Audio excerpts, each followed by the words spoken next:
मोक्षमार्गस्य नेतारं भेत्तारं कर्मभूरतां ज्ञातारं विश्वतत्त्वानां वन्दे तद्गुणलब्धये। देवादिदेव आदिम तीर्थंकर श्री ऋषभनाथ भगवान की, वर्तमान शासन नायक श्री वर्धमान महावीर भगवान की, परम पूज्य आचार्य गुरुवर श्री विद्यासागर जी महाराज जी की। तत्वार सूत्र ग्रंथराज में तृतीय अध्याय का स्वाध्याय चल रहा है। जम्बू द्वीप के आगे जो धातकी खंड, पुष्करार्थ आदि द्वीप हैं, उनके विषय में भी चर्चा हो चुकी है। ढाई द्वीप में रहने वाले मनुष्यों के बारे में भी कल आपको बताया गया है। अब यहाँ पर मनुष्यों की ही कुछ और विशेषताओं को बताया जाना बाकी है। मानुषोत्तर पर्वत से पहले पहले मनुष्य रहते हैं, ये तो कल आपको बताया था। कुछ एक दो बात और विशेष जानने योग्य हैं कि मनुष्य तो मानुषोत्तर पर्वत के उधर नहीं जाते, और कोई भी रिद्धि प्राप्त मनुष्य भी होंगे, मुनीश्वर भी होंगे, तो वो भी नहीं जा पाएंगे। कोई देव आदि के संयोग से भी अगर कोई देव श्री मनुष्य को वहाँ ले जाना चाहे तो वो भी नहीं जा पाता है। यह मानुषोत्तर पर्वत के कारण से मनुष्य की यह सीमा जो निर्धारित की गई है, इससे मनुष्य के लिए उधर जाना वर्जित हुआ है। एक दो अपवाद हैं जो किसी विशेष कंडीशन में, जिसे हम उपपाद और समुद्घात कहते हैं, ऐसी दो कंडीशन आचार्यों ने छोड़ रखी हैं। उपपाद और समुद्घात के अलावा उपपाद कहलाता है किसी जीव का जन्म होने का जो समय होता है, या जन्म होना का जो प्रथम समय है, उसका नाम ही उपपाद होता है। उस उपपाद की दृष्टि से या समुद्घात की दृष्टि से, तो इसमें जो विशेष खुलासा है वो ये है कि अगर कोई जीव मानुषोत्तर पर्वत के बाहर हो, तिर्यंश हो, और उसको मनुष्यों में जन्म लेना हो, तो आएगा तो वो बाहर से ही। विग्रह गति में अगर वो चल करके आएगा तो भी उसके लिए मनुष्य गति नाम कर्म का उदय होगा, तभी वह इस ढाई द्वीप में आकर के मनुष्यों में जन्म लेगा। तो इस दृष्टि से, उपपाद की दृष्टि से, ढाई द्वीप के बाहर भी विग्रह गति में मनुष्य का होना इस दृष्टि से बताया गया है। वो वस्तुतः अभी मनुष्य नहीं है, वो मनुष्य नाम कर्म के, गति नाम कर्म के उदय से वहाँ से मर कर के आया, इधर उसको जन्म लेना है। तो जन्म लेने के लिए आयु कर्म का उदय हो चुका, गति कर्म का उदय हो चुका, इसलिए कहा तो जाएगा उस जीव को मनुष्य ही, सूक्ष्म सिद्धांत की दृष्टि से देखें तो। लेकिन वो अभी मनुष्य का जन्म अभी नहीं हुआ। जन्म जो होना चाहिए उसका अपने योनि स्थान पर पहुंचने के बाद होगा, वो अभी न होते हुए भी विग्रह गति में जो ये जीव उपपाद की दशा में माना जाता है, उस उपपाद की अपेक्षा से इसको मनुष्य गति में, मनुष्य जो है वो बाहर है, ऐसा कहा जाता है। समझ आया? मनुष्य गति का जीव होने के कारण से मनुष्य भी क्या कहलाएगा? ढाई द्वीप के बाहर है, लेकिन अभी वो मनुष्य नहीं है, मनुष्य बनने वाला है। इस अपेक्षा से वह सिद्धांत की दृष्टि से देखा जाता है तो मनुष्य ही कहलाता है। इसलिए आचार्यों ने दो अपवाद के तरीके छोड़ रखे हैं। एक तो ये उपपाद हो गया, दूसरा होता है समुद्घात। समुद्घात में एक समुद्घात होता है जिसे हम मारणांतिक समुद्घात कहते हैं। उसमें यह होता है कि कोई भी जीव जो मरण के समय से अंतर्मूर्त पहले अगर वह अपने जहाँ पर उसको मरण करना है, मरण करके जहाँ पर जन्म लेना है, उस स्थान को आत्मा के प्रदेश छू करके वापस आ जाते हैं, तो उस आत्मा के प्रदेशों का बाहर निकलना और फिर जो है छू करके उस स्थान को वापस आ जाना, इसको बोला जाता है मारणांतिक समुद्घात। तो ऐसी कंडीशन में भी अगर कोई जीव मनुष्य लोक के बाहर कहीं जन्म लेने वाला हो और वहाँ पर भी उसके लिए मारणांतिक समुद्घात के माध्यम से उसके आत्मा के प्रदेश पहुँच जाए तो संभव है। तो इन कंडीशनों में जब हम देख रहे हैं तो केवल आत्मा के प्रदेशों का ही गमन हो रहा है और आत्मा का ही एक तरीके से उपपाद के माध्यम से, है ना, मनुष्य लोक के बाहर रहना या देखना आ रहा है। एक और कंडीशन बनती है, जब केवली समुद्घात होता है तब भी आत्मा के प्रदेश पूरे लोक में फैल जाते हैं, तो उस समय पर भी आत्मा में देखा जाए तो मनुष्य आयु का ही उदय है, मनुष्य गति नाम कर्म का ही उदय है, तो वह मनुष्य ही है आत्मा।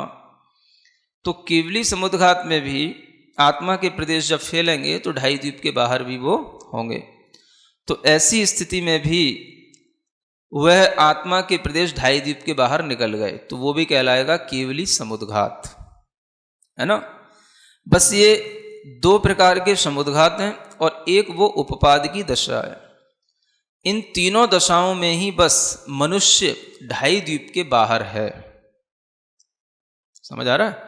अब वो मनुष्य है किस रूप में है, ये आप इस दशाओं को देख करके समझ करके अनुमान लगा सकते हो कि वह मनुष्य का ना तो वहां पर शरीर है और ना ही मनुष्य का कोई पुतला है, केवल मनुष्य गति नाम कर्म के या आयु कर्म के उदय वाला वह जीवात्मा के प्रदेश हैं। केवली समुद्घात में भी प्रदेश ही फैल रहे हैं, भगवान नहीं गए, स्वयं तीर्थंकर भी ढाई द्वीप के बाहर नहीं जा सकते जब तक मनुष्य का शरीर है उनका, है ना। तो ये भी देखो कितनी बड़ी कंडीशन है, कितनी रिद्धि प्राप्त हो वो भी ढाई द्वीप के बाहर नहीं जा सकते हैं। तो मनुष्य तो नहीं गया, आत्मा के प्रदेश बाहर गए। तो केवली समुद्घात में भी आत्मा के प्रदेश बाहर गए और मारणांतिक समुद्घात होता है तब भी जीव तो यहीं रहता है, उसकी आत्मा के प्रदेशों का फैलाव होता है, तो वह ढाई द्वीप के बाहर भी चला जाता है और वहाँ से लौट करके छू करके अपने स्थान पर आ जाता है। तो ये समुद्घात की स्थिति में जाना तो जब होता है तो उस समय पर भी केवल आत्मा के प्रदेश ही जा रहे हैं, शरीर नहीं जा रहा है। समझ आ रहा है ना। और जब उपपाद हो रहा है तब भी वो आत्मा ही जो है इधर जन्म लेने आ रही है, शरीर नहीं आ रहा है। बस उसके साथ जो अपना तेजस कार्मण शरीर जुड़ा हुआ है वो है, वो तो कोई बड़ी बात नहीं है, क्योंकि जब तक वह शरीर औदारिक न बने तब तक उधर जाना संभव नहीं है। और औदारिक शरीर के अलावा अब एक शरीर और बचता है, आहारक शरीर। समझ आ रहा है?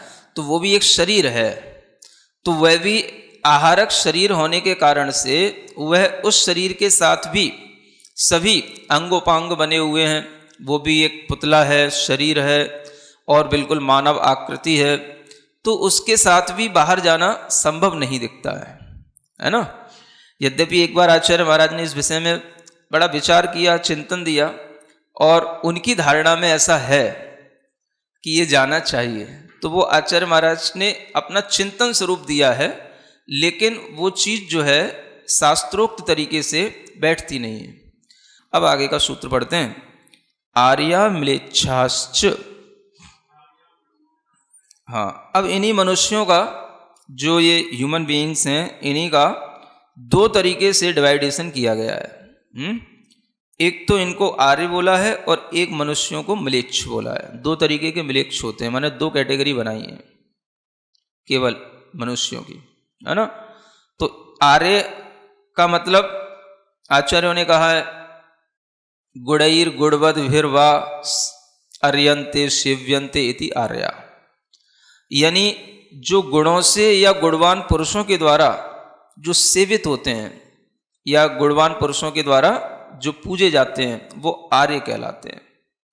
यानी जहाँ पर गुणों की आराधना की जाती है, गुणों की ही प्रशंसा होती है और गुणी लोगों के संपर्क में ही रह कर के लोग अपने गुणों की वृद्धि करते हैं, वो क्षेत्र, वो स्थान आर्य स्थान कहलाते हैं और वहाँ के मनुष्य भी आर्य मनुष्य कहलाते हैं। इसे अगर हम अपनी भाषा में समझें तो मतलब एक तरीके के सिविलाइज्ड ह्यूमन बीइंग्स होते हैं, है ना, इन्हें इसी दृष्टि से देख सकते हैं। तो आर्य भी मनुष्य हैं और म्लेच्छ भी मनुष्य होते हैं, है ना। म्लेच्छ में अब जो आर्य के विपरीत हो गए वो म्लेच्छ हो गए, यानी आर्य तो गुणों की आराधना करेंगे, धर्म आचरण से सहित होंगे। म्लेच्छों के पास में इस तरह का कोई धर्म आचरण नहीं होगा, वो पापाचरण में ही खुश होंगे, हिंसा करने में ही आनंद मनाएंगे, चोरियां, बलात्कार, झूठ, इन सब पापों में ही वो आनंद मनाएंगे, मांस मदिरा आदि खाने पीने में ही वो आनंद मनाएंगे।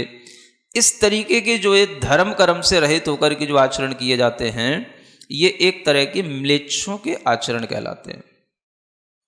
तो यहाँ पर मनुष्यों को दो रूपों में विभाजित किया, एक तो आर्य और एक म्लेच्छ। अगर हम इन मनुष्यों को और भी रूपों में विभाजित करने की कोशिश करें तो च के माध्यम से किया जा सकता है कि मनुष्य जो है, अगर हम सिद्धांत की दृष्टि से देखते हैं तो एक पर्याप्तक मनुष्य होते हैं, एक निर्वृत्त पर्याप्तक मनुष्य होते हैं और एक लब्धि अपर्याप्तक मनुष्य होते हैं। ऐसे मनुष्यों का 3 रूपों में विभाजन भी हो जाता है। फिर इसके बाद में अगर हम और मनुष्यों का विभाजन करना चाहें तो भी आचार्य कहते हैं कि एक कर्म भूमिश मनुष्य, एक भोग भूमिज मनुष्य और एक जो है आर्य मनुष्य और एक म्लेच्छ मनुष्य, ऐसे विभाजन करके हम 4 तरीके बना सकते हैं। अगर हम आर्य और म्लेच्छ मनुष्यों के भेद उपभेद जानने की कोशिश करेंगे तो इसका भी विभाजन आचार्यों ने किया हुआ है और वह सब बहुत अच्छे ढंग से किया हुआ है। आर्यों के भी भेद किए हैं कि आर्य कई प्रकार के होते हैं। क्षेत्र में रहने वाले क्षेत्र आर्य कहलाते हैं। क्या बोलते हैं? क्षेत्र आर्य। जैसे कि अच्छे अच्छे जो क्षेत्र होते हैं, जैसे कौशल देश, महाकौशल देश, अवध प्रांत, है ना, ये जो अयोध्या आदि के स्थान जहाँ पर तीर्थंकर आदि रहे हैं, ये सभी क्षेत्र जो है क्या कहलाते हैं? ये सब अच्छे आर्य के स्थान कहलाते हैं और इन क्षेत्रों में रहने वाले मनुष्य भी क्षेत्र आर्य की संज्ञा से कहे जाते हैं। यानी क्या बोलेंगे? क्षेत्र आर्य। रीजन वाइज ये सब सिविलाइज्ड होते हैं, मतलब एक क्षेत्र का भी प्रभाव पड़ता है। अब वर्तमान में वो प्रभाव हमें कम दिखाई देता है, एक अलग मैटर है, लेकिन वस्तुतः क्षेत्र का भी प्रभाव रहा है और रहता है। ये क्षेत्र आर्य कहलाते हैं। दूसरे होते हैं जात्य आर्य। जाति से आर्य होना, जैसे इक्ष्वाकु वंश में जन्म लेने वाले, रघुवंशी, है ना, और जो कुरुवंशी, ये सब जो वंश हैं, इन वंशों में उत्पन्न हुए मनुष्य अपने आप में क्या कहलाएंगे? जाति आर्य कहलाएंगे। जाति से ये सभी श्रेष्ठ हैं, उच्च जाति में उत्पन्न हुए हैं। इन जाति में उत्पन्न होने वाले लोग अपना धर्माचरण अच्छा ही बना करके रखते हैं। फिर एक होता है कर्म आर्य, कर्म से आर्य होना। इस कर्म आर्य को आचार्यों ने 3 भागों में विभाजित किया। एक तो सावध्य कर्म होते हैं, एक अल्प सावध्य कर्म होते हैं और एक असावध्य कर्म होते हैं। कितने? 3 प्रकार के। तो सावध्य में तो जिनमें हिंसा हो वो सावध्य कहलाते हैं। तो ऐसे कर्म जो गृहस्थों के द्वारा किए जाते हैं वह 6 कर्म, जिनमें असी, मशी, कृषि, विद्या, वाणिज्य और शिल्प, ये जो 6 कर्मों का विभाजन किया गया है जिसके माध्यम से गृहस्थ अपनी आजीविका चलाता है, ये सभी सावध्य कर्म में ही आता है। क्योंकि हर कर्म में सावध्य होगा। सावध्य का मतलब है जहाँ पर हिंसा हो, है ना, कुछ ना कुछ थोड़ी बहुत हिंसा के बिना ये कर्म नहीं होते हैं। मतलब हिंसा से प्रयोजन यहाँ पर केवल उतनी ही हिंसा से है जो हमारे लिए चलने फिरने, उठने बैठने और जो एक इंद्रिय स्थावर आदि जीवों के घात में अवश्य होती है, उसके बिना जीवन चलता नहीं है। लेकिन इसमें कोई भी कर्म ऐसा नहीं है कि जिसके माध्यम से हमें हिंसा करनी ही हो, ऐसी नहीं है।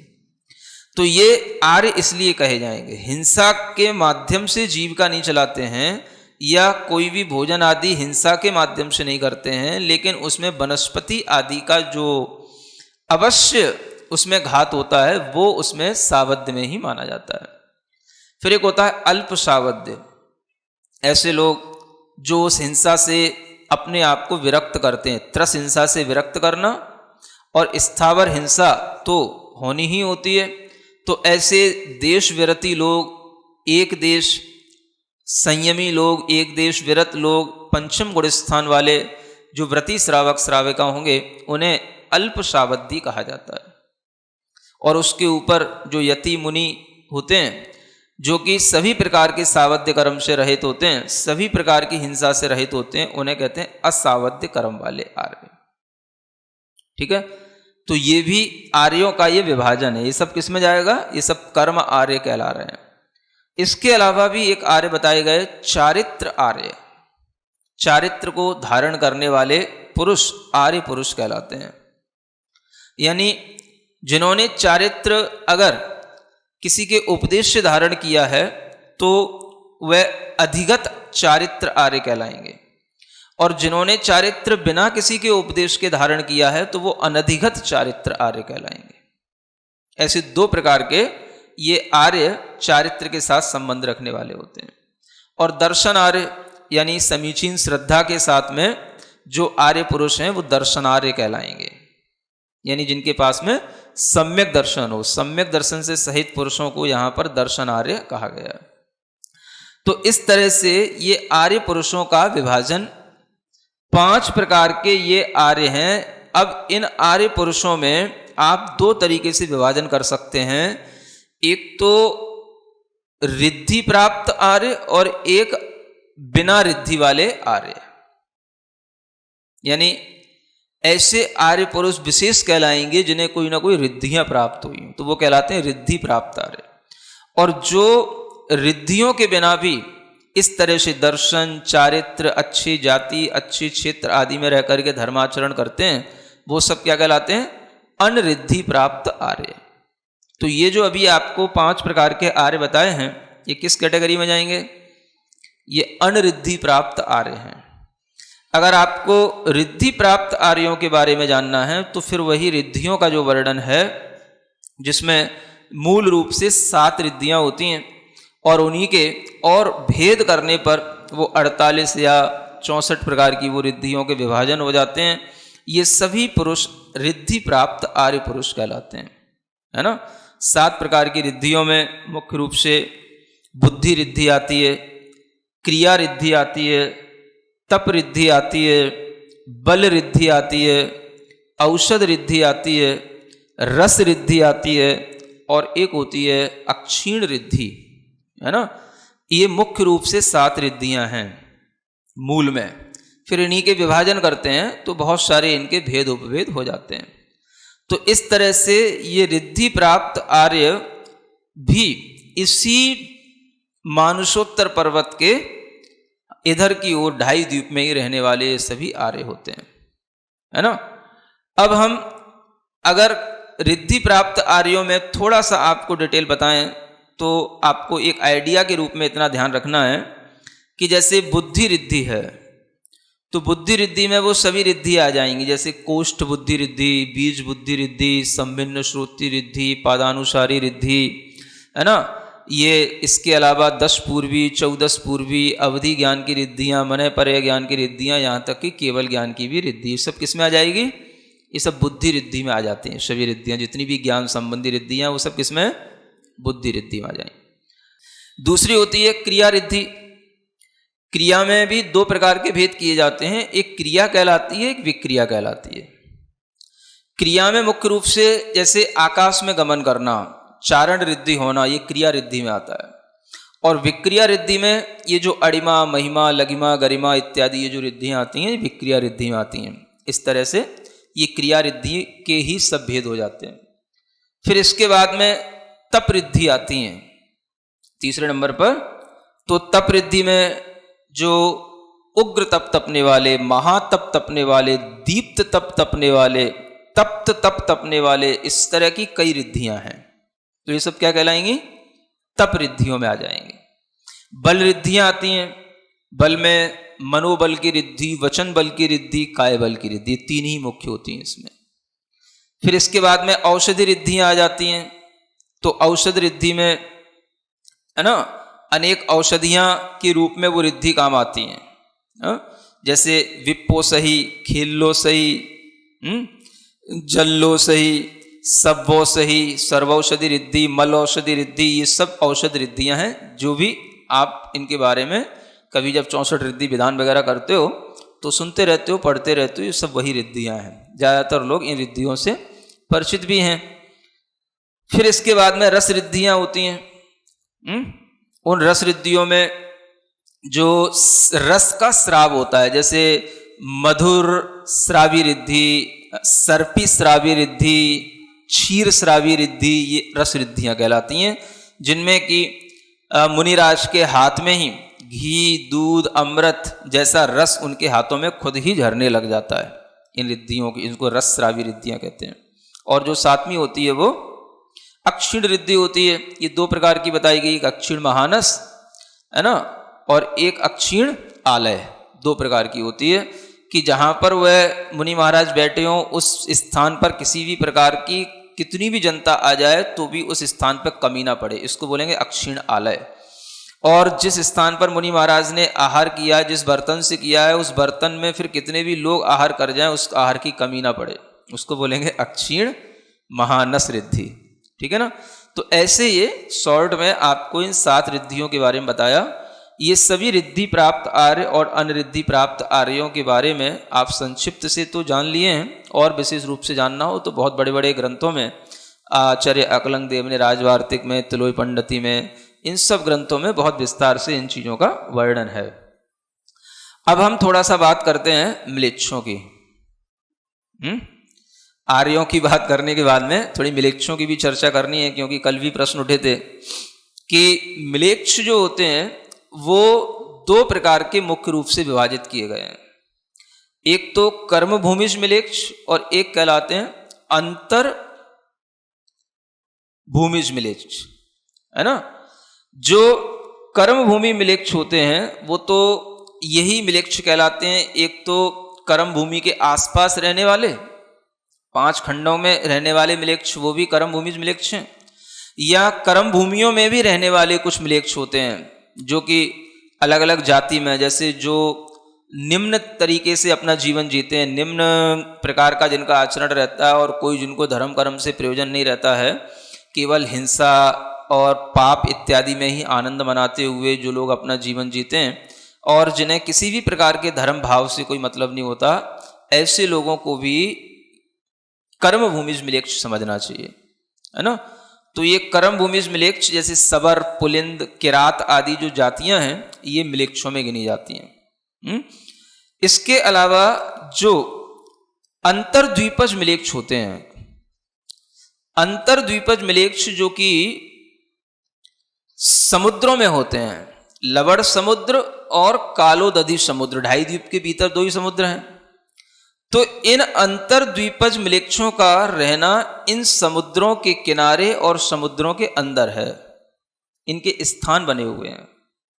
तो इनकी संख्या बताई गई है 96 होते हैं। कितने?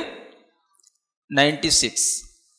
48 तो स्थान हैं इनके लवण समुद्र में, लवण समुद्र की बाउंड्रियों से छूते हुए, और 48 ही हैं कालोदधि समुद्र के। तो जैसा लवण समुद्र के आपको बता दूं, वैसा ही आप कालोदधि समुद्र का भी जान लेना, है ना। तो लवण समुद्र में 8 दिशाओं में 8 प्रकार के यह स्थान हैं। इन्हें क्या बोलेंगे? अंतर्द्वीपज म्लेच्छों के स्थान, द्वीपों के अंदर। तो 8 दिशाओं में ये 8 जान लो, 4 दिशाएं, 4 वेदिशाएं, ठीक है। और उनके जो अंतराल होते हैं, उन अंतरालों में भी 8 और मान लो। तो ये कितने हो गए? 8 और 8 16, है ना। फिर एक भरत क्षेत्र के पास में हिमवान पर्वत था, है ना। वो हिमवान पर्वत पूर्वा पर आया था, ऐसा बताया था ना। तो वो लवण समुद्र से छूता है। तो लवण समुद्र के छूता है तो दोनों ओर छूता है, एक इधर उसका भाग जाता है, एक इधर जाता है, पूरब की ओर भी छू रहा है लवण समुद्र से, पश्चिम की ओर भी छू रहा है।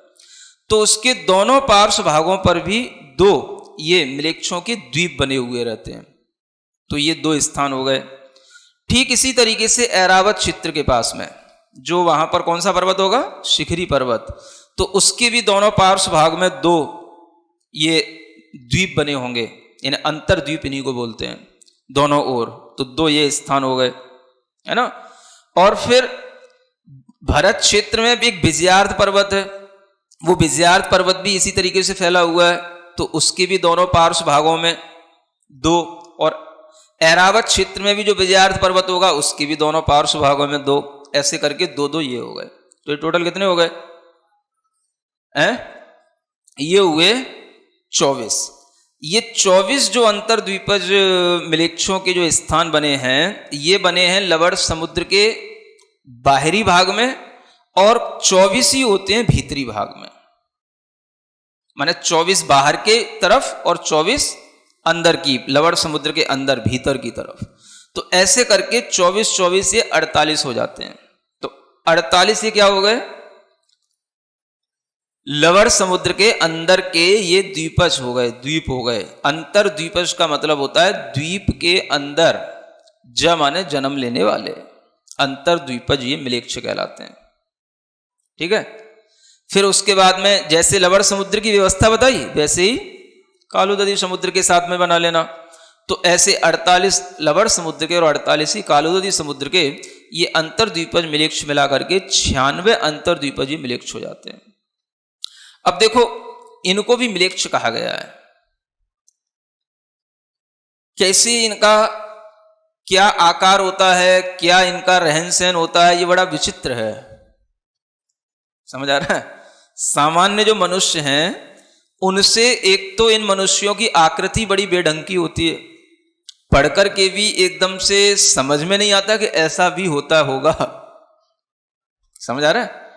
आचार्यों ने लिखा है शास्त्रों में, इनको अलग अलग दिशाओं में, विदिशाओं में इनका विभाजन किया गया है कि जैसे पूर्व दिशा की ओर जो रहने वाले अंतर्द्वीपज मिलेच्छ होंगे, जो दिशाओं में बने हुए ना, उनके जो द्वीप बने हुए, तो उनमें पूर्व दिशा की ओर जो होंगे वो तो होंगे एक तरीके से एक जांग वाले, यानी एक पैर वाले, ऐसा समझ लो।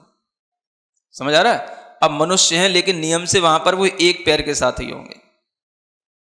दक्षिण दिशा की ओर रहने वाले होते हैं, वो होते हैं एक, उनके सींग लगे होते हैं। अब मनुष्यों के सींग कैसे होंगे बताओ? ये सींग वाले मनुष्य कहलाते हैं, उनमें सींग लगे होते हैं।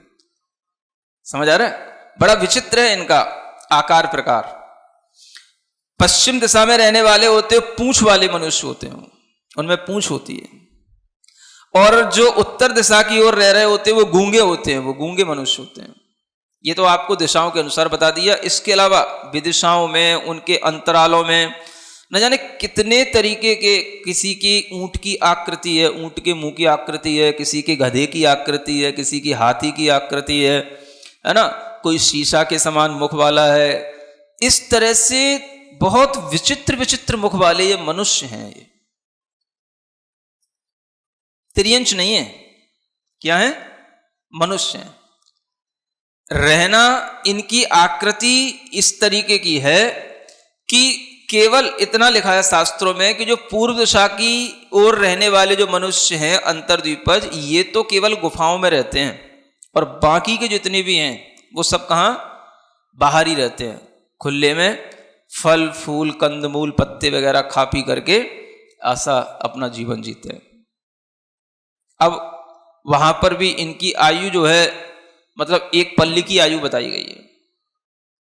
एक तरीके से मतलब ये भोग भूमि जैसी आयु हो गई। अब इन मनुष्यों की अगर इस तरीके से स्थिति है और ये वहां की मिट्टी इत्यादि खा करके जीते हैं, तो ये मनुष्य जो है बड़े विचित्र टाइप के मनुष्य हैं। ये अंतर्द्वीपज मनुष्यों की जो मिलेच्छों की व्यवस्था है, ये बहुत ही मतलब कहना चाहिए मनुष्य होते हुए भी ये दुखी मनुष्य ही समझना चाहिए इनको। और ये सब क्यों उत्पन्न होते हैं, तो इसके लिए भी जो आचार्यों ने कारण बताए हैं वो कारण सुनने योग्य हैं। क्या समझ आ रहा है? इन अंतर्द्वीपज म्लेच्छों में मनुष्य आयु के साथ में, मनुष्य जाति नाम कर्म के साथ में ये जीव उत्पन्न हुए हैं। इस तरह के ये जीव वहां क्यों उत्पन्न हुए, क्या कारण रहा है इनका? सबसे बड़ा कारण तो मिथ्यात्व होता है ना। सम्यक्त को प्राप्त करके भी जो सम्यक्त को नष्ट कर देते हैं। कुछ ऐसे भी जीव उन स्थानों में उत्पन्न होते हैं जो कुपात्रों को दान देते हैं, कुलिंगियों की सेवा करते हैं, कुदेवों की आराधनाओं में रहते हैं। ये यहां पर कुछ पुण्य तो कमाते हैं मनुष्य बनने लायक, लेकिन वहां पर इनके लिए इस तरह का मनुष्य का जीवन मिलता है। एक बड़ी बात यह है कि ऐसे भी मनुष्य जो मंद कषाई हों, प्रियभाषी हों, वो भी धर्म फल की खोज करते हैं कि आखिर हमें धर्म का फल क्या दिख रहा है, धर्म का फल क्या मिल रहा है, तो हम धर्म करें। ऐसे जीव भी अंतर्द्वीपज म्लेच्छ बनते हैं। ऐसे बहुत से जीव मिलेंगे मिथ्यात्व के साथ रहते हैं लेकिन मंद कसाई होते हैं, बहुत अच्छा प्रिय भाषी होते हैं, समझ आ रहा, अच्छा बोलने वाले होते हैं। आप उनको देख करके कहोगे देखो कितने सज्जन पुरुष हैं, है ना। बहुत इनकी कसाएं तो कुछ है ही नहीं, कभी क्रोध तो इनको देखा ही नहीं, हमेशा प्रिय वचन बोलते हैं और हमेशा उनके अंदर एक धर्म पर विश्वास इस रूप में नहीं रहता कि वो धर्म हमारे लिए स्वर्ग और मोक्ष का कारण है। उन्हें धर्म का फल देखने की ये इच्छा रहती है, अगर हम आज कुछ कर रहे हैं तो इसका कुछ हमें मिल भी रहा है कि नहीं एडवांटेज। हम आज कुछ कर रहे हैं तो इसका फल हमें कल कुछ दिखाई दे रहा है कि नहीं दिखाई दे रहा है, समझ आ रहा है। ये भी एक कारण बताया है, सोचने योग्य है। बाकी तो कुपात्रों को दान देना इत्यादि ये कारण तो है ही है, कुछ कारण और भी हैं। एक त्रिलोकसार ग्रंथ है आचार्य नेमिचंद सिद्धांत चक्रवर्ती देव का, उन्होंने उसमें लिखा है कि जो सूतक पातक में दान देते हैं वो भी म्लेच्छ बनते हैं, आपको बचना चाहिए। एक और विशेष बात लिखी हुई है, जो स्त्रियां जब ये रजस्वला स्थिति में होती हैं उस समय पर उनके स्पर्श भी यदि हो जाते हैं, उनके स्पर्श के साथ भी जो दान देते हैं तो वो दान देने से भी म्लेच्छ बनते हैं। इस तरीके का अंतर्द्वीपज म्लेच्छ बनते हैं। दान का पुण्य मिलता है तो इतना तो है, मनुष्य बन गए, अच्छा आपके लिए निश्चिंतता का जीवन मिलेगा, वहां कोई मार काट नहीं होगी, कुछ नहीं होगा। लेकिन इस तरीके की अपवित्रता के साथ में दिया गया दान भी, अशुद्धि के साथ में दिया गया दान भी, कुपात्र दान के अलावा सच्चे पुरुषों को दिया गया दान भी, सत्पात्र को दिया गया दान भी, उन लोगों के लिए, उन गृहस्थों के लिए ये म्लेच्छ के लिए कारण बन जाता है। सुन रहे हो, ये विशेष बात है, सबको ध्यान रखने योग्य है। तो यह अंतर्द्वीपज म्लेच्छ में उत्पत्ति का मुख्य कारण ये भी बताया गया है कि जो दुर्भावनाएं से सहित होते हैं, माने दान देते समय पर भी अच्छी भावनाएं नहीं जिनकी, सुन रहे हो, दान देते समय पर भी जिनके अंदर मात्सर्य आदि, लोभ आदि रहते हैं, दुर्भावनाएं इनके अंदर रहती हैं, मन अच्छा नहीं होता फिर भी दे लेते हैं, ये भी एक विचित्र बात है। तो दान का फल भी मिलता है, निश्चिंतता का जीवन तो मिलेगा, सुख मिलेगा, लेकिन वो इस तरह की विद्रूपता के साथ में मिलेगा। तो बहुत सारे कारण बताए गए हैं, तुलोय पंडिती ग्रंथ है, त्रिलोकसार ग्रंथ है, इन ग्रंथों में आचार्यों ने ये सब कारण दिए हैं। तो इसके माध्यम से हमें ध्यान में रखना कि दान के फल से अगर हमें भोग भूमियां मिलती हैं, स्वर्ग मिलते हैं, तो उन्हीं दानों में अगर विकृतियां हमारी मानसिकताओं में रहती हैं, उन्हीं दानों में यदि हमारे अंदर दुर्भावनाएं रहती हैं और उन्हीं दानों में यदि हमारे अंदर अशुद्धि आदि रहती है, फिर भी हम दान आदि देने की जबरदस्ती करते हैं, तो वह भी हमारे लिए ये भोग भूमि तो नहीं, स्वर्ग तो नहीं, लेकिन ये अंतर्द्वीपज म्लेच्छों में जन्म लेने का कारण बन सकता है। सिरिजिणवाणी जग कल्याणी जग जन मदतम मोहरी जनमण हारी गढ़हर हारी जन्म जरा भव रोग हरि। तिथियराणम दिव्यझुणिम जो पढ़ई सुनई मय्ये धारई। णाणम सौखमणन्तं धरिय सासद मोक्ष पदम पावई।